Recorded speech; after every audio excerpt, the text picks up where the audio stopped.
Hello everyone, this is Sachin from HDK classes.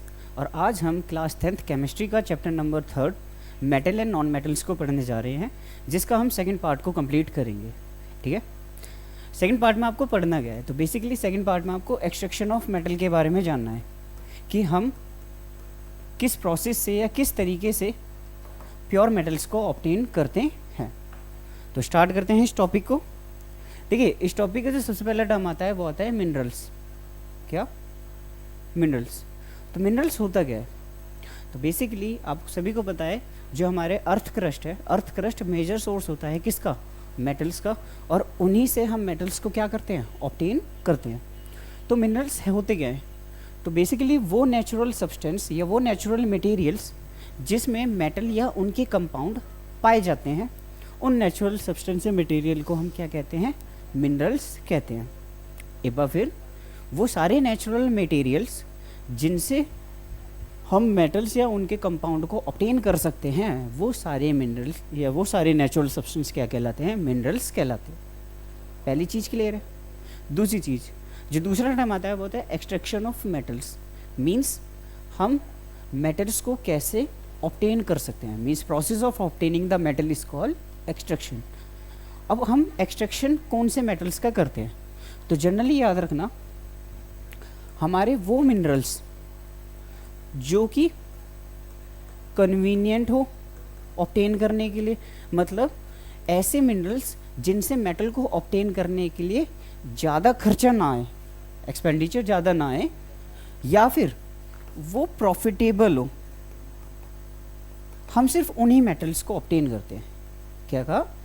हम सारे minerals से मेटल्स को ऑब्टेन नहीं करते, हम सिर्फ उस मिनरल्स से मेटल को ऑब्टेन करते हैं जिन मिनरल्स से मेटल कैसे निकाला जा सके? कन्वीनियंटली निकाला जा सके, ईजिली निकाला जा सके, कम एक्सपेंडिचर में निकाला जा सके और प्रॉफिटेबली निकाले। मीन्स उसमें हाई अमाउंट ऑफ क्या होना चाहिए? मेटल होना चाहिए, जिससे हमें थोड़ा बहुत क्या मिले? प्रॉफिट मिले। तो ऐसे मिनरल्स जो कि कन्वीनियंटली और प्रॉफिटेबली हम ऑब्टेन कर सकते हैं, ऐसे मिनरल्स को हम किस नाम से जानते हैं? ओर्स के नाम से जानते हैं।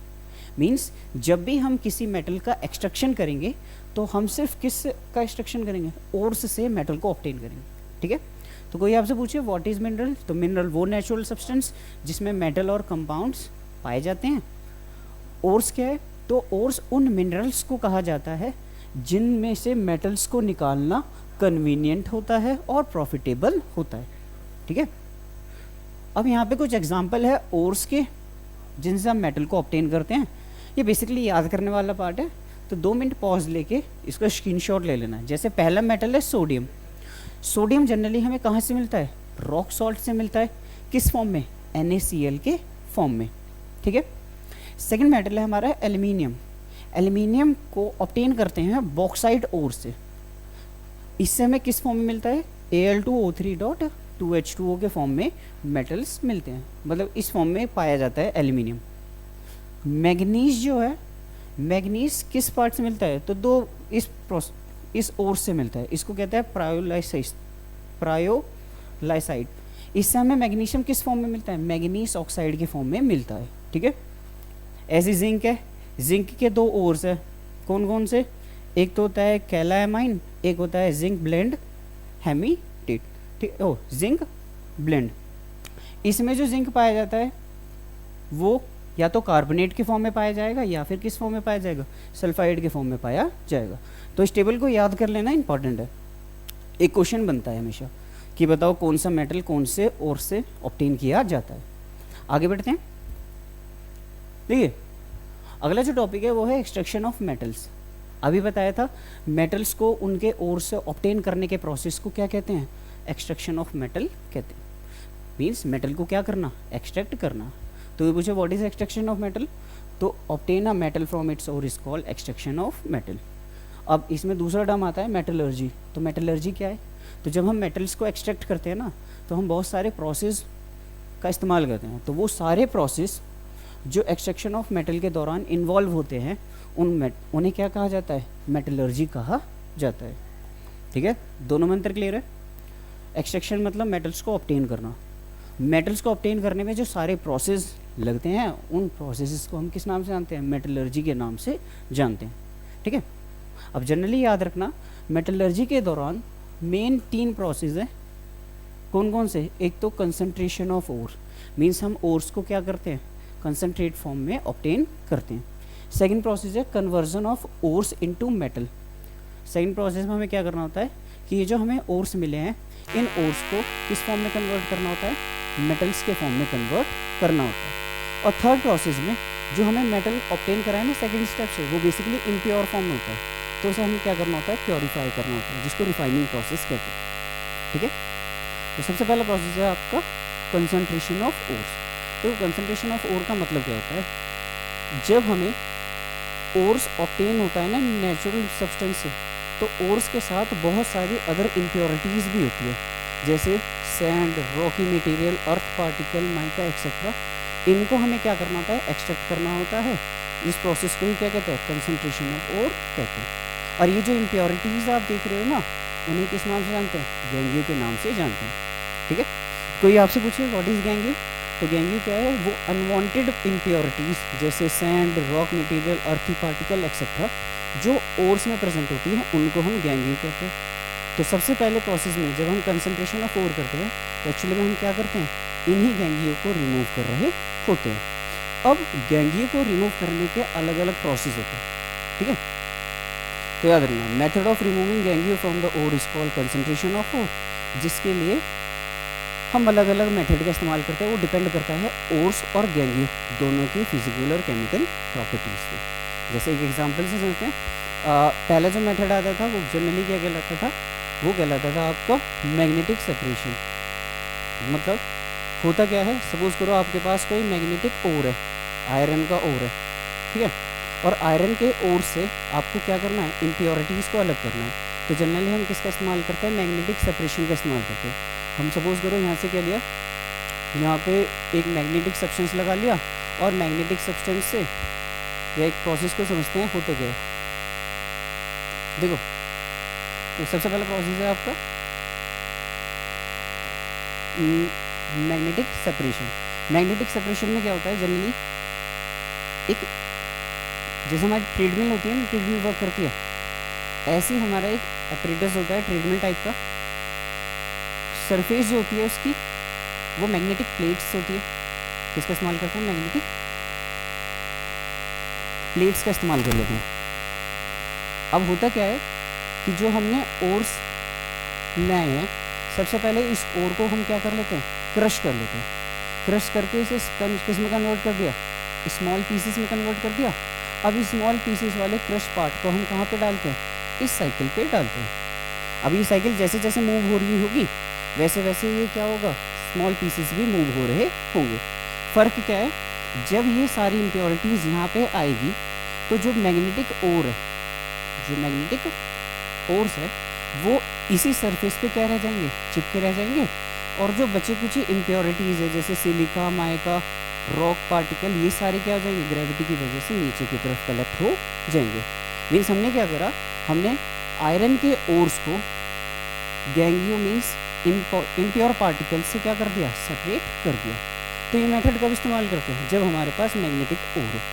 तो यही कहना चाह रहे थे कि किसी भी कंसंट्रेशन ऑफ ओर के प्रोसेस में डिपेंड करता है कि ओर और ओर्स में मेटल और इम्प्योरिटी का क्या फिजिकल प्रॉपर्टी है, क्या केमिकल प्रॉपर्टी है। ठीक है, तो पहला प्रोसेस याद रखना, पहले प्रोसेस में हम क्या करते हैं, सिंपली गैंगियो को रिमूव करते हैं ओर से, जिसके लिए हम अलग अलग किसका इस्तेमाल करते हैं, प्रोसेस का इस्तेमाल करते हैं, डिपेंड ऑन ओर्स और गैंगियो के नेचर पे। ठीक है, जो सेकंड स्टेप होता है, सेकंड स्टेप में हम क्या करते हैं, ये जो हमने ओर्स ऑब्टेन करा है, इसको मेटल्स में कन्वर्ट करते हैं। ठीक है, अब इसको 3 पार्ट में क्लासीफाई करा गया है। पहला पार्ट क्या है कि अगर कोई हाईली रिएक्टिव एलिमेंट का ओर है, ठीक है, जैसे सोडियम का हो गया, कैल्शियम, सोडियम का हो गया, आपका कैल्शियम का हो गया, इन सब का। सेकंड पार्ट में किसको क्लासीफाई करा है, मॉडरेट रिएक्टिव, मीन्स जो ना तो ज़्यादा रिएक्टिव है ना लीस्ट रिएक्टिव है। और थर्ड पार्ट में कौन सा ओर आता है, लीस्ट रिएक्टिव ओर्स। तो एक एक करके समझते हैं कि अगर हाईली रिएक्टिव ओर होगा तो उसको मेटल्स में कैसे ऑब्टेन बदलते हैं, मॉडरेट रिएक्टिव ओर्स होगा तो उसको मेटल्स में कैसे ऑब्टेन करते हैं, और लीस्ट रिएक्टिव होगा तो कैसे ऑब्टेन करते हैं। तो इसमें सबसे पहला है extraction of highly reactive elements, or, कि हाईली रिएक्टिव एलिमेंट्स के जो ओर होते हैं उनको कैसे क्या करा जाता है, रिड्यूस करके मेटल्स से ऑब्टेन किया जाता है। तो प्रोसेस बड़ा सिंपल है। देखो जनरली याद रखना, जो हाईली रिएक्टिव एलिमेंट है उनके जो ओर्स होते हैं या तो वो क्लोराइड फॉर्म में पाए जाएंगे या फिर वो ऑक्साइड फॉर्म में पाए जाएंगे। जैसे जो हमारा सोडियम है, सोडियम या तो बेसिकली किस फॉर्म में पाया जाएगा, क्लोराइड फॉर्म में, या फिर किस फॉर्म में पाया जाएगा, ऑक्साइड फॉर्म में पाया जाएगा। सिंपली याद रखना क्या, कि जितने भी हाईली रिएक्टिव एलिमेंट है वो किस फॉर्म में पाए जाते हैं, वो हमेशा नेचर में या तो ऑक्साइड के फॉर्म में पाए जाएंगे या फिर क्लोराइड के फॉर्म में पाए जाएंगे। तो जनरली अगर ये लीस्ट रिएक्टिव होते तो हम इसको क्या कर देते, रिड्यूस कर देते, ऑक्सीडाइज कर देते, किसकी हेल्प से, रिड्यूसिंग एजेंट की हेल्प से। बट क्योंकि ये हाईली रिएक्टिव एलिमेंट है तो इनका ऑक्सीडेशन क्या नहीं होता, रिडक्शन क्या नहीं होता, पॉसिबल नहीं होता, इतने ईजिली नहीं हो पाता। तो इसके लिए हम कौन से मेथड का इस्तेमाल करते हैं, इलेक्ट्रोलिटिक रिडक्शन का इस्तेमाल करते हैं। क्या कहा एक बार फिर, जनरली हाईली रिएक्टिव एलिमेंट किस फॉर्म में पाए जाते हैं, या तो ऑक्साइड फॉर्म में पाए जाएंगे या फिर क्लोराइड फॉर्म में। यहाँ पे आपको एलिमेंट के नाम भी दिए हैं, potassium, sodium, calcium, magnesium, aluminium. ये एलिमेंट या तो ऑक्साइड ओर के फॉर्म में पाए जाएंगे या क्लोराइड ओर के फॉर्म में पाए जाएंगे। इनको एक्सट्रैक्ट करने का तरीके के लिए किसका इस्तेमाल करते हैं, इलेक्ट्रोलिटिक रिडक्शन का इस्तेमाल करते हैं। अब इलेक्ट्रोलिटिक रिडक्शन में क्या होता है, हम इनको मोल्टन स्टेट में लाते हैं और इलेक्ट्रिसिटी की हेल्प से क्या कर देते हैं, ब्रेक डाउन कर देते हैं। प्रोसीजर पहले भी आपने पढ़ा है, एक बार फिर सीख लीजिए होता क्या है। देखो हम क्या लेते हैं, कंटेनर लेते हैं,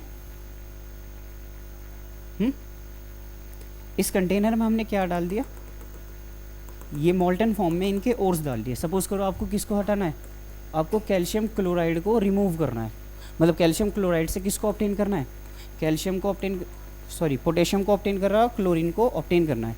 तो हमें क्या करना होगा, जैसे पोटेशियम क्लोराइड है, इसका ओर है, इसको आपको सेपरेट करके क्या बनाना है, पोटेशियम अलग, क्लोरीन गैस अलग। तो बेसिकली इसे हम किसके हेल्प से करते हैं, इलेक्ट्रोलिटिक रिडक्शन की हेल्प से करते हैं।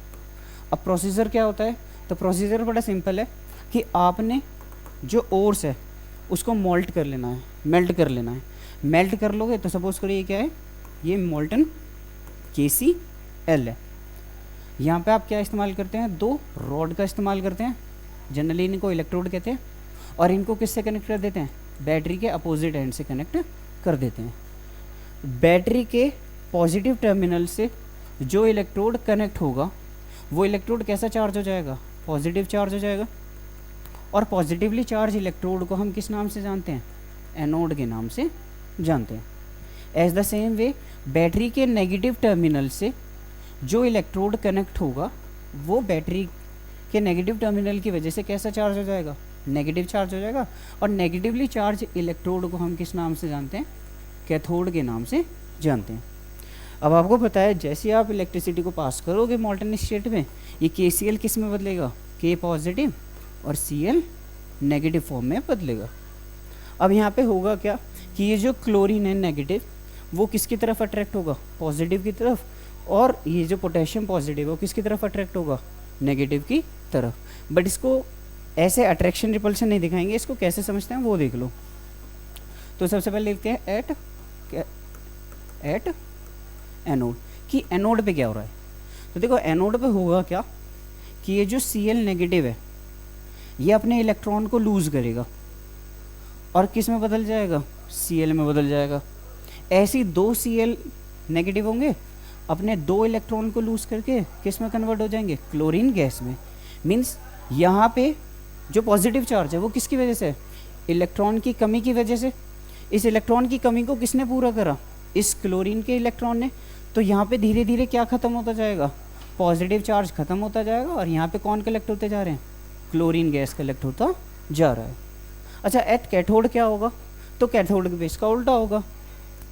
कैथोड पे होगा क्या कि ये जो नेगेटिव चार्ज इलेक्ट्रोड है ये अपने इलेक्ट्रॉन किसको दे देगा, ये अपने इलेक्ट्रॉन पोटेशियम को दे देगा, और पोटेशियम इलेक्ट्रॉन पाके किस में कन्वर्ट हो जाएगा, पोटेशियम मेटल में कन्वर्ट हो जाएगा। तो धीरे धीरे यहाँ पे जो नेगेटिव चार्ज है वो भी क्या होता चला जाएगा, ख़त्म होता चला जाएगा, और इस रॉड पे क्या कलेक्ट होने लगेगी, पोटेशियम कलेक्ट होने लगेगा। तो इस रिएक्शन के दौरान आप देखोगे कि जो पोटेशियम क्लोराइड था वो क्लोरीन अलग हो गया और पोटेशियम क्या हो गया, अलग हो गया। तो ये प्रोसेस क्या कहलाता है, इलेक्ट्रोलिसिस कहलाता है। तो इलेक्ट्रोलिसिस के दौरान आपको क्या मिला, क्लोरीन गैस अलग मिली, और कैथोड पे क्या मिल गया, सोडियम मिल गया। जैसे अगर आपको NaCl को क्या करना था, जैसे NaCl को आपको क्या करना है, सेपरेट करना है, तो आप क्या करेंगे, सेम रिएक्शन, NaCl को किस फॉर्म में ले लेंगे, मॉल्टन स्टेट में। जब NaCl को किस में लेंगे, मॉल्टन स्टेट में, तो सबको पता है NaCl किस में ब्रेक होता है, सोडियम अलग, क्लोरीन गैस अलग। होगा क्या, सेम चीज़, आपने कंटेनर लिया, इस कंटेनर में क्या फिल कर दिया, मॉल्टन NaCl, क्या फिल करा, मॉल्टन NaCl। दो क्या लगा दिया आपने, इलेक्ट्रोड, इलेक्ट्रोड को किससे कनेक्ट कर दिया, बैटरी के पॉजिटिव टर्मिनल और इसको बैटरी के नेगेटिव टर्मिनल से, ताकि क्या हो, ऊपर से सर्किट कंप्लीट सा हो जाए। तो होगा क्या कि पॉजिटिव की वजह से ये कैसा चार्ज हो जाएगा, पॉजिटिव चार्ज, ये कैसा चार्ज हो जाएगा, नेगेटिव चार्ज। नेगेटिव चार्ज वाले को क्या कहा आपने, कैथोड, और पॉजिटिव चार्ज वाले को क्या कहा आपने, एनोड। होगा क्या कि जैसे ही NaCl को मॉल्टन स्टेट में इलेक्ट्रिक करंट पास करोगे, यहाँ पे NaCl किस में ब्रेक हो जाएगा, आयंस में ब्रेक हो जाएगा, Na पॉजिटिव Cl नेगेटिव। सबसे पहले देखते हैं कैथोड, एनोड क्या होगा। तो देखो एनोड कैसा चार्ज है, पॉजिटिव चार्ज। पॉजिटिव चार्ज क्यों है, क्योंकि इसके पास इलेक्ट्रॉन की क्या होगी, कमी होगी। क्लोरीन कैसा चार्ज है, नेगेटिव चार्ज। नेगेटिव चार्ज होगा, इसका मतलब क्या है कि इसके पास एक्सिस इलेक्ट्रॉन है। तो होता क्या है कि जो ये क्लोरीन है, क्लोरीन नेगेटिव, अपने इलेक्ट्रॉन को क्या कर देता है, लूज़ करके किसको दे देता है, क्लोरीन अपने इलेक्ट्रॉन को किसको दे देता है, इसको, और किस में बदल जाता है, Cl। ऐसे दूसरा क्लोरीन आएगा, एक और इलेक्ट्रॉन देगा और किस में बदल जाएगा, क्लोरीन गैस में बदल जाएगा। तो इस तरीके से क्या होगा, इस तरीके से आपको धीरे धीरे यहाँ पे पॉजिटिव चार्ज ख़त्म होता जाएगा और क्या मिल रही होगी, क्लोरीन गैस ऑब्टेन हो रही होगी। ठीक है। एज द सेम वे अगर आप किस पे देखो, एट कैथोड पे, तो होगा क्या कि जो आपका ये Na पॉजिटिव है, ये Na पॉजिटिव किससे इलेक्ट्रॉन लेगा, इस वाले इलेक्ट्रोड से इलेक्ट्रॉन ले लेगा और अपने आप को किस में बदल देगा, अपने आप को बदल देगा Na में। तो धीरे धीरे यहाँ पे क्या होगा, जितने भी आयन्स है वो सब किस फॉर्म में जमा होने लगेंगे, सोडियम के फॉर्म में यहाँ पे ऑब्टेन होने लगेंगे। तो ये था आपका क्या, extraction of highly reactive element by using electrolysis. ठीक है, क्लियर है। अगला बढ़ते हैं। अच्छा, यहाँ से जो मेटल ऑब्टेन हुआ है ना सोडियम, ये अभी भी क्या है, इम्प्योर है। इसको हम रिफाइनिंग हेल्प से क्या करेंगे, प्योरीफाई करेंगे। ठीक है। अच्छा, अगला क्या है, extraction of moderate reactive element. तो सबसे पहला क्वेश्चन, जितने भी मॉडरेट रिएक्टिव एलिमेंट है उनके ओर्स किस फॉर्म में पाए जाते हैं। तो बड़ा सिंपल है कि जितने भी मॉडरेट रिएक्टिव एलिमेंट हैं M, या तो वो किस फॉर्म में पाया जाएगा, सल्फाइड के फॉर्म में, या फिर वो किस फॉर्म में पाया जाएगा, कार्बोनेट के फॉर्म में। क्या कहा कि जितने भी मॉडरेट रिएक्टिव एलिमेंट होते हैं या तो उनके ओर्स मेटल सल्फाइड के फॉर्म में पाए जाएंगे, या फिर उनके ओर्स किस फॉर्म में पाए जाएंगे, मेटल कार्बोनेट के फॉर्म में पाए जाएंगे। अच्छा, अगर मेटल सल्फाइड है तो आपको इसे सिंपली क्या करना होता है, हीट करना होता है। किसकी प्रेजेंस में, ऑक्सीजन की प्रेजेंस में। और जब आप इसको हीट करते हो तो हीट करके ये किस में बदल जाता है, ये मेटल ऑक्साइड में बदल जाता है। पर क्योंकि आपने यहाँ पे हीट करा किसकी प्रेजेंस में, ऑक्सीजन की प्रेजेंस में, तो जो मेटल सल्फाइड है वो किस में बदल गया, मेटल ऑक्साइड में। इस प्रोसेस को किस नाम से जानते हैं, रोस्टिंग के नाम से जानते हैं। तो आपको मेटल ऑक्साइड मिल गया। अब क्योंकि ये मॉडरेट रिएक्टिव एलिमेंट है तो आप किसी भी, क्या कहा, किसी भी किसका इस्तेमाल कर सकते हैं, किसी भी रिड्यूसिंग एजेंट का इस्तेमाल कर सकते हैं। जनरली रिड्यूसिंग एजेंट या तो कार्बन के कोक फॉर्म में इस्तेमाल हो सकता है या फिर एल्युमिनियम पाउडर के फॉर्म में इस्तेमाल होता है। तो यहाँ पे या तो आप कार्बन का कोक इस्तेमाल कर लेना या फिर एल्युमिनियम इस्तेमाल कर लेना। ये क्या करेगा, एल्युमिनियम होगा तो एल्युमिनियम ऑक्साइड बना के और मेटल को प्योर ऑब्टेन करा देगा, और अगर ये कार्बन होगा तो कार्बन मोनोऑक्साइड के फॉर्म में मेटल को क्या करेगा, प्योरीफाई करके एक्सट्रैक्ट करा देगा। पहली चीज़ क्लियर है। अच्छा, अगर ये किस फॉर्म में है, कार्बोनेट के फॉर्म में, तो सबसे पहले आप इसे किस में कन्वर्ट करते हैं, मेटल ऑक्साइड में।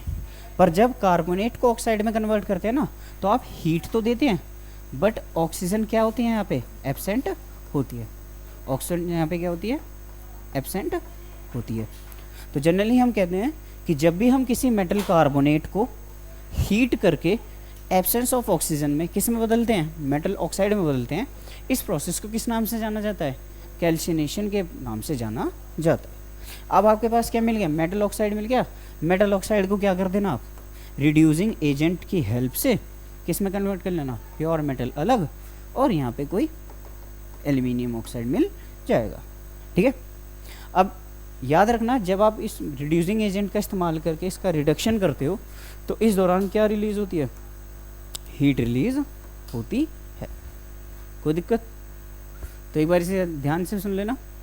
हुआ क्या कि जो मॉडरेट रिएक्टिव एलिमेंट है वो किस फॉर्म में पाए जाएंगे, या तो कार्बोनेट के फॉर्म में या सल्फाइड के फॉर्म में।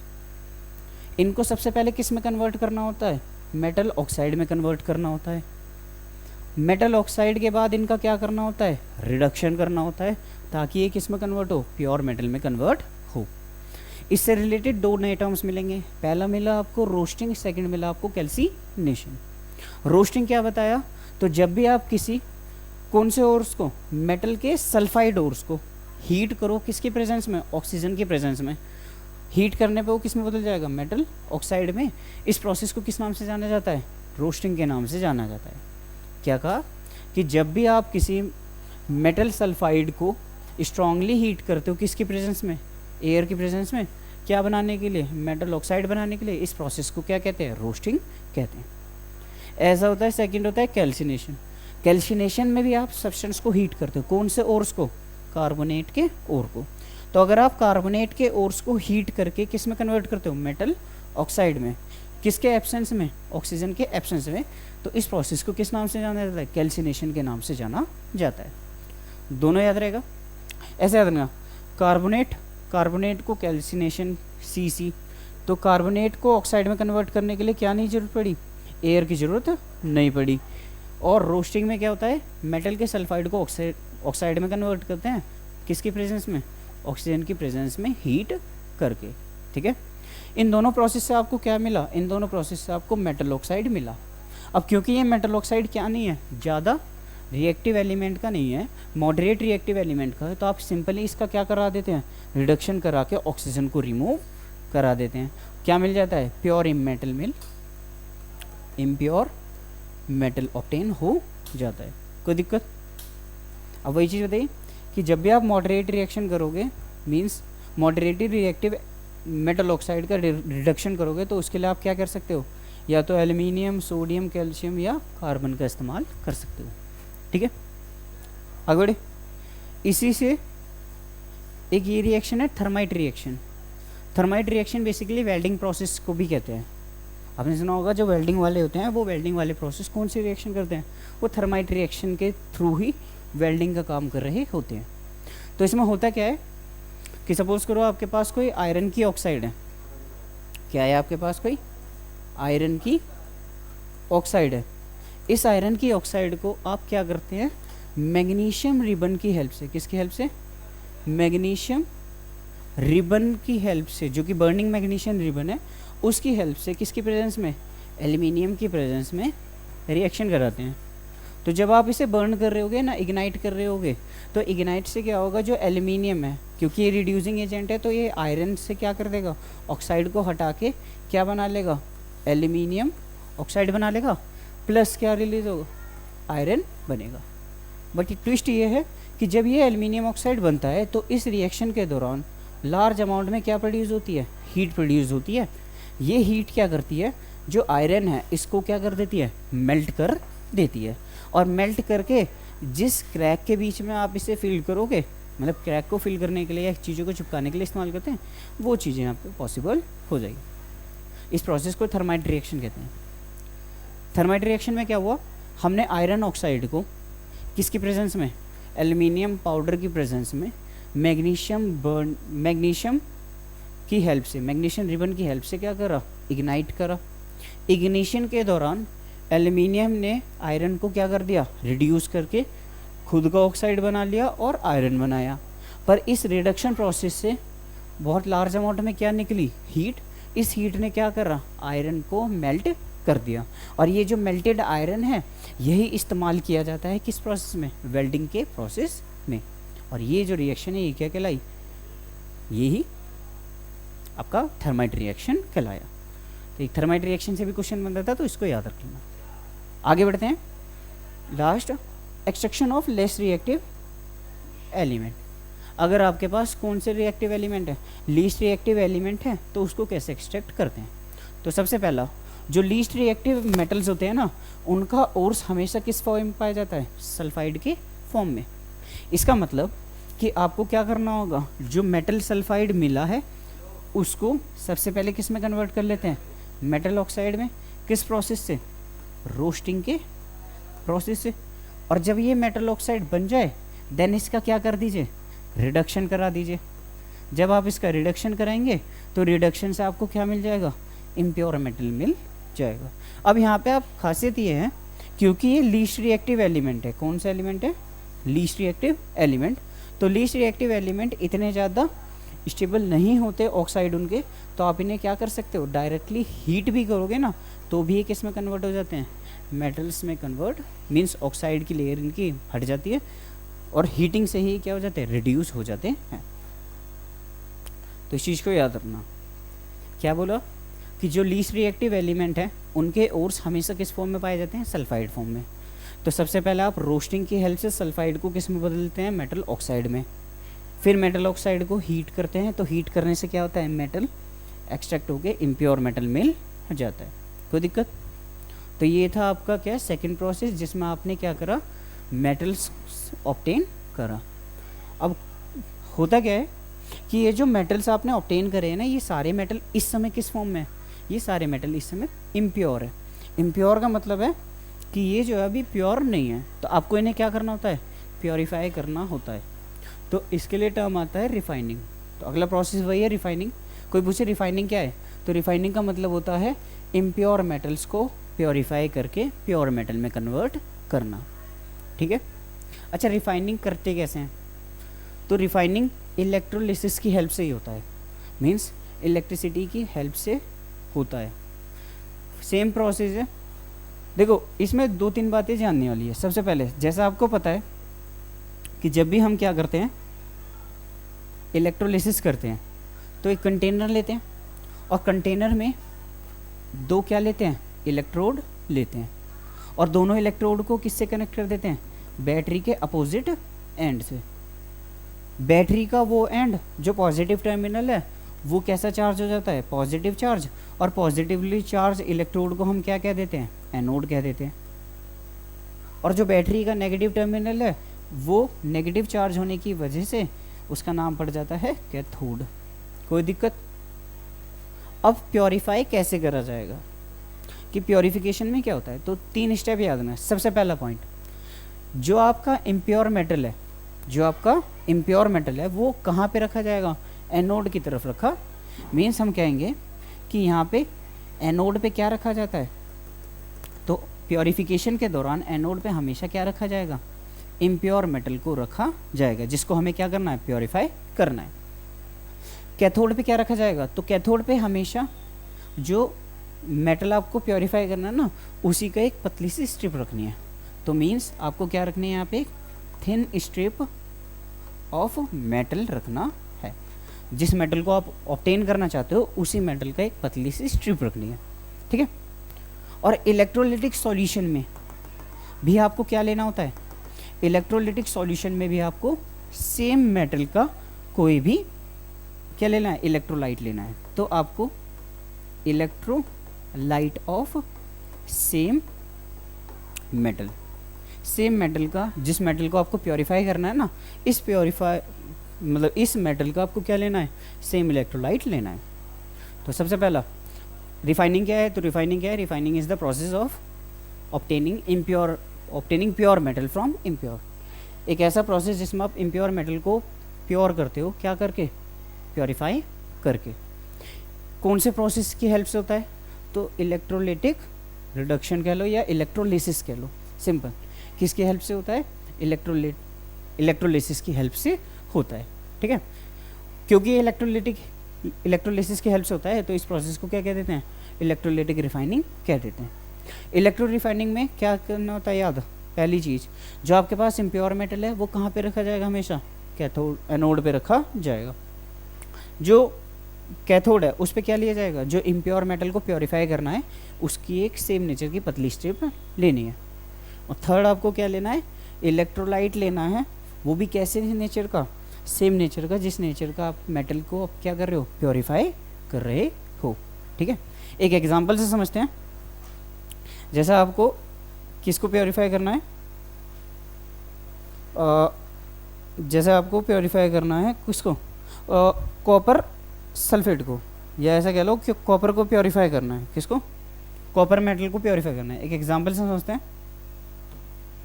कि आपको किसको प्योरीफाई करना है, प्योरीफिकेशन ऑफ कॉपर। आपको कॉपर के मेटल को क्या करना है, प्योरीफाई करना है, मीन्स रिफाइन करनी है। तो आप कुछ नहीं करेंगे, आपके पास एक इम्प्योर कॉपर की मेटल होगी, उस इम्प्योर कॉपर मेटल को किसकी तरह ट्रीट करेंगे, एनोड की तरह। मतलब वो जो थिक इम्प्योर मेटल की, कॉपर की इम्प्योर मेटल है, कॉपर की जो कि इम्प्योर मेटल है, उसके थिक स्ट्रैप को बैटरी के कौन से एंड से कनेक्ट कर देंगे, पॉजिटिव टर्मिनल से। तो ये किसकी तरह काम करेगा, एनोड की तरह काम करेगा, ठीक है। कॉपर को ऑब्टेन कर रहे हो तो यहाँ पे पतली स्ट्रिप क्या ले लेना, प्योर मेटल की ले लेना। तो यहाँ पे क्या लिए, कॉपर की, प्योर कॉपर की पतली स्ट्रिप लिए। ये इम्प्योर कॉपर था, ये वो क्या है, प्योर कॉपर की पतली स्ट्रिप। इलेक्ट्रोलाइट में क्या लोगे, तो इलेक्ट्रोलाइट में सेम नेचर का इलेक्ट्रोलाइट, जैसे कॉपर का है तो इसमें क्या लेंगे, कॉपर सल्फेट का ही इस्तेमाल कर लेते हैं, ठीक है। अब रिएक्शन में होगा क्या, तो रिएक्शन ध्यान से सुनना, होता ही है कि जैसे ही आप इलेक्ट्रिक करंट को पास करते हो तो इलेक्ट्रिक करंट के पास होते ही जो आपका इम्प्योर कॉपर है वो अपने इलेक्ट्रॉन को लूज करके किस फॉर्म में कन्वर्ट होता है, कॉपर आयंस के फॉर्म में कन्वर्ट हो रहा होता है। मीन्स यहाँ पे ये इलेक्ट्रॉन को देके किस में आ जाएगा, कॉपर के फॉर्म में आ जाएगा, साथ में इम्प्योरिटीज़ भी ऐड हो जाएगी, ठीक है। तो कोई आपसे पूछे कि एट एनोड क्या हुआ, एट एनोड क्या हुआ, तो एनोड पे क्या हुआ कि कॉपर आयंस में बदल गया, कितने इलेक्ट्रॉन लूज करके, 2 इलेक्ट्रॉन लूज करके। अब जो 2 ये इलेक्ट्रॉन है इस वायर से फ्लो होते हुए किस तरफ चले जाएंगे, नेगेटिव की तरफ, और यहाँ पे कलेक्ट होने लग जाएंगे। तो कैथोड पे क्या होगा, तो कैथोड पे होगा ये एट कैथोड, यही कॉपर आयंस वापस 2 इलेक्ट्रॉन लेके किस में बदल जाएगा, कॉपर मेटल में बदल जाएगा। सिर्फ फ़र्क क्या है, फ़र्क ये है कि जब ये अपने आयंस को ब्रेक करके इलेक्ट्रोलाइट में बदल रहा होता है तो इस दौरान क्या होता है, उसकी जो इम्प्योरिटीज़ है वो भी इलेक्ट्रोलाइट में आने लगती है। पर जब ये इलेक्ट्रोलाइट से इस तरफ जा रहा होता है तो सिर्फ कौन मूव करता है, प्योर कॉपर ही मूव करता है, और जो आपका इम्प्योरिटीज़ है वो कहाँ रह जाती है, वो इस सॉल्यूशन में रह जाती है। और इस रॉड पे आपको क्या ऑब्टेन हो जाता है, प्योर कॉपर की स्ट्रिप ऑब्टेन होने लगती है, ठीक है। ये प्रोसेस था रिफाइनिंग का। अब ये जो आपने इम्प्योर मेटल ऑब्टेन करा, ये 2 तरीके के होते हैं। अगर ये सॉल्युबल होंगे, क्या होंगे, सॉल्युबल, तो सॉल्यूशन में क्या हो जाते हैं, घुल जाते हैं। पर अगर ये सॉल्युबल नहीं हुए तो ये एक जगह जाके क्या हो जाएंगे, खट्टे हो जाएंगे, और इनको हम किस नाम से जानेंगे, एनोड मड के नाम से जानते हैं। तो आपसे क्या होगा कि जो आपका इम्प्योर मेटल था उसमें जो इम्प्योरिटीज़ थी वो सारी कहाँ रहेगी, सॉल्यूशन में, और प्योर मेटल कहाँ ऑब्टेन हो रहा है, इस इलेक्ट्रोड पे ऑब्टेन हो रहा है। तो एनोड पे तो ये हुआ, कैथोड पे ये हुआ। ओवरऑल रिएक्शन में क्या मिला आपको, इस रॉड पे प्योर मेटल ऑब्टेन हुआ, ठीक है। तो ये था प्योरिफिकेशन का प्रोसेस। कोई भी मेटल हो, इम्प्योर मेटल को कहाँ पे रखना है, इस तरफ, सेम नेचर की प्योर मेटल को किस तरफ रखो, कैथोड की तरफ। जो मेटल आप ऑब्टेन कर रहे हो उस मेटल का ही क्या ले लेना, आप इलेक्ट्रोलाइट ले लेना। होगा क्या कि फर्स्ट स्टेप में जैसे करंट पास करोगे, ये जो कॉपर इम्प्योरिटीज़ हैं वो कॉपर किस में, इलेक्ट्रॉन लूज करके कॉपर आयन के फॉर्म में क्या हो रहे होंगे, सॉल्यूशन में आ रहे होंगे। साथ में क्या इन्वॉल्व हो रही होगी, इम्प्योरिटीज़ भी ऐड ऑन हो रही होगी। नेक्स्ट स्टेप में क्या होगा, जो कॉपर आयन है ये अपने इलेक्ट्रॉन इस रॉड से लेके धीरे धीरे कहाँ पे कलेक्ट होने लगते हैं, यहाँ पे। पर इस दौरान जो इम्प्योरिटीज़ है वो या तो सॉल्यूशन में मिक्स हो जाती है या फिर एनोड मड के फॉर्म में एक जगह कलेक्ट हो जाती है। तो इस प्रोसेस से आपको कैथोड पे क्या मिल रहा है, प्योर मेटल ऑब्टेन हो रहा है। तो ये प्रोसेस था कौन सा, इलेक्ट्रोलिसिस की हेल्प से मेटल्स को क्या करना, रिफाइन करना। ठीक है, तो ये तो था आपका मेटलर्जी प्रोसेस क्लास 10th का। अब एक नया टॉपिक आ रहा है जिसका नाम है एलॉय। ठीक है, एलॉय वाला पार्ट पूरा याद करने का है, तो धीरे धीरे पढ़ते हैं एलॉय होता क्या है। तो बेसिकली एलॉय एक होमोजीनियस मिक्सचर है दो या दो से ज़्यादा मेटल्स का या मेटल के small amount of non metals का। एक बार फिर, जब दो या दो से ज़्यादा मेटल्स का होमोजीनियस मिक्सचर या एक मेटल और उसमें small amount of non metals को मिक्स कर दिया जाए और होमोजीनियस मिक्सचर बना दिया जाए, तो इस प्रोसेस को हम किस नाम से, या इससे जो ऑब्टेन मटेरियल है उसको किस नाम से जानते हैं, एलॉय के नाम से। अब एलॉय की खासियत है क्योंकि ये होमोजीनियस मिक्सचर है तो ये दोनों मेटल्स की प्रॉपर्टी को क्या कर रहा होगा, शो कर रहा होगा, जिसके हम क्या होते हैं, बहुत सारे एडवांटेजेस भी होते हैं। तो ये एलॉय क्या है, तो alloy is a homogeneous mixture of two or more metals and metal and small amount of non metal with desirable property. ठीक है, दूसरी बात, it is prepared by mixing various metals in molten state required proportion and then cool their mixture. भाई जो दो metals को आपको mix करना है उनको एक फिक्स रेशियो में क्या कर देना, मेल्ट करके मिक्स कर देना और उस सॉल्यूशन को कूल डाउन होने लेना, तो होगा क्या, आपको एलॉय ऑब्टेन हो जाएगा। ठीक है, अब एलॉय की प्रॉपर्टी क्या है, तो एलॉयज जो होते हैं वो उन मेटल्स, जिन मेटल से वो मिल के बने हैं ना, उनसे ज़्यादा स्ट्रॉन्ग होते हैं। दूसरा, एलॉयज हार्ड होते हैं as compare to constituent metal. तीसरा, इनका resistance to corrosion as compare to pure metal क्या होता है, ज़्यादा होता है। चौथा, इनका मेल्टिंग पॉइंट लो होता है as compare to constituent metal. जिस मेटल से ये मिलके बने हैं उन प्योर मेटल्स का मेल्टिंग पॉइंट ज़्यादा होगा, उन दोनों से मिलके जो एलॉय बना उसका मेल्टिंग पॉइंट क्या होगा, कम होगा। ऐसी इलेक्ट्रिकल कंडक्टिविटी इनकी ज़्यादा होती है, ये लो होती है, तो इनकी इलेक्ट्रिकल कंडक्टिविटी प्योर मेटल के कंपैरिजन में क्या होती है, लो होती है। ठीक है, प्रॉपर्टी याद रहेगी।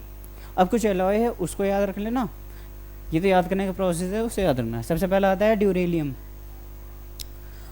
ड्यूरेलिमिन किसका मिक्सचर है, एल्यूमिनियम विद कॉपर, मैग्नीशियम और मैग्नीज। खासियत क्या है, तो ये हल्का भी होता है, स्ट्रॉन्ग भी होता है। कहाँ इस्तेमाल करते हैं, तो जितनी भी एयरक्राफ्ट बॉडीज़ होती है या उनके पार्ट्स होते हैं, स्पेस सेटेलाइट्स हो गई, किचन हो गई, इन सब में, जैसे प्रेशर कुकर, इन सब में किसका इस्तेमाल करते हैं आप ड्यूरेलियम का इस्तेमाल करते हैं। सेकंड है आपका क्या, मैग्नीलियम। मैग्नीलियम क्या है, तो जब आप एल्यूमिनियम और मैग्नीशियम का क्या कर दो, एलॉय बना दो, तो वो क्या कहलाता है, मैग्नीलियम कहलाता है। खासियत इसकी, ये भी लाइट है और क्या है, हार्ड है। लाइट भी होता है, हार्डेस्ट भी होता है। कहाँ इस्तेमाल करते हैं, तो जो बीम बैलेंस बनाते हो, ये लाइट इंस्ट्रूमेंट बनाते हो, उनमें इसका इस्तेमाल किया जाता है। स्टील है, स्टील किस किस का एलॉय है, आयरन का with small amount of copper. Iron में कार्बन की स्मॉल अमाउंट में ऐड कर दो तो क्या बन जाता है, स्टील बन जाता है। खासियत क्या है, तो हार्ड होता है, टफ होता है, स्ट्रॉन्ग होता है और रस्टलेस होता है। ठीक है, यूजेस क्या होंगे, तो nails, screw, chisel, bridges, railway lines, building, vehicle, ship etcetera, ये सब स्टील से ही बने हुए होते हैं। अगला होता है स्टेनलेस स्टील। तो स्टेनलेस स्टील किसका एलॉय है, तो स्टेनलेस स्टील आयरन और क्रोमियम और निकल का एलॉय होता है। मीन्स आयरन को या तो क्रोमियम से या आयरन को निकल से क्या कर दो, मिक्स कर दो, तो क्या बनता है, स्टेनलेस स्टील बनता है। खासियत क्या है स्टेनलेस स्टील की, तो स्ट्रॉन्ग है, टफ है और कभी रस्ट नहीं होता। स्टेनलेस स्टील का कहाँ इस्तेमाल करते हैं, तो आपने देखा होगा कुकिंग यूटेंसिल हो गया, सीजर्स हो गई, टूल्स हो गया, ऑर्नामेंटल पीसेस, सर्जिकल इंस्ट्रूमेंट। जब फूड प्रोसेसर इंस्ट्रूमेंट या इंडस्ट्रीज़ में बहुत सारे जो इक्विपमेंट है वो किससे बनते हैं, स्टेनलेस स्टील से ही बनते हैं। ब्रास हो गया, किस किस का एलॉय है, कॉपर और जिंक का। खासियत क्या है, तो ये ज़्यादा मेलेबल होता है और ज़्यादा स्ट्रॉन्ग होता है और ज़्यादा गोल्डन कलर का होता है एज़ कम्पेयर टू कॉपर। इस्तेमाल कहाँ करते हैं, तो कुकिंग यूटेंसिल हो गया, स्क्रू हो गया, नट बोल्ट हो गए, वायर्स हो गए, ट्यूब्स हो गए, साइंटिफिक इंस्ट्रूमेंट जैसे microscope, ornamental flower pot etcetera, इन सब में इसका इस्तेमाल किया जाता है। ठीक है, अगला है ब्रॉन्ज। तो ब्रॉन्ज किस किस का एलॉय है, कॉपर और टिन का। क्या खासियत है, तो टफ है और हाईली रेजिस्टेंस टू कोरोजन है। ब्रॉन्ज के क्या इस्तेमाल करते हैं, तो स्टैचूज बनाने में, कॉइन बनाने में, मेडल्स, यूटेंसिल और शिप की प्रोपाइलर्स बनाने के लिए इस्तेमाल किया जाता है। ये यूजेस है बेसिकली, याद रख लेना। सोल्डर क्या होता है, तो लेड और टिन का एलॉय है। खासियत क्या है, तो इसका मेल्टिंग पॉइंट बहुत लो होता है। कहाँ इस्तेमाल करता है, तो आपने वेल्डिंग सुना हो या सोल्डिंग सुना हो, इलेक्ट्रिकल वायर्स को जोड़ने में इस्तेमाल किया जाता है।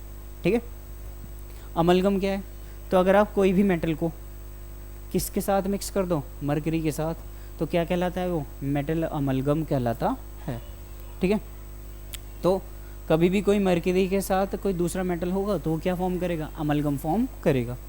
अमलगम में या तो सिल्वर हो सकता है, जिंक हो सकता है, टिन हो सकता है। ये तीनों अलग अलग अमलगम है जो किसके लिए इस्तेमाल करते हैं, डेंटिस्ट के द्वारा टीथ फिलिंग के लिए इस्तेमाल किया जाता है। और लास्ट है एलॉय ऑफ गोल्ड। ये इंपॉर्टेंट है, तो इसे याद रखना। देखिए होता क्या है कि गोल्ड की जो मेज़रमेंट है वो जनरली कैरेट में की जाती है। किस में की जाती है, कैरेट में। और गोल्ड जो होता है प्योरेस्ट फॉर्म वो 24 कैरेट होता है। खासियत क्या है कि जो 24 कैरेट गोल्ड है, ये गोल्ड है बहुत ज़्यादा मेलेबल होता है, तो कभी क्या नहीं होता, एक फिक्स शेप नहीं रखता। तो उसको ऑर्नामेंटल फिक्स शेप देने के लिए 2 कैरेट क्या मिलाया जाता है, कॉपर को मिलाया जाता है, ताकि वो क्या दे सके, फिक्स शेप, प्रॉपर शेप दे सके। तो याद रखना गोल्ड के बारे में। जो प्योर गोल्ड है 24 कैरेट गोल्ड, ये बहुत सॉफ्ट होता है, तो इसको क्या है इस्तेमाल नहीं कर सकते, ज्वेलरी बनाने में इस्तेमाल नहीं कर सकते। तो गोल्ड को किसके साथ एलॉय कर दिया जाता है, कॉपर या सिल्वर के साथ, ताकि ये थोड़ा बहुत क्या हो जाए, हार्ड हो जाए और ऑर्नामेंट्स इससे बना सको। तो ये था आपके क्या एलॉयस। और आज की क्लास हम यहीं ख़त्म करते हैं। होप कि आपको इस चैप्टर के बारे में समझ आया होगा। मिलते हैं अगली क्लास में, जब तक के लिए आप पढ़ते रहें।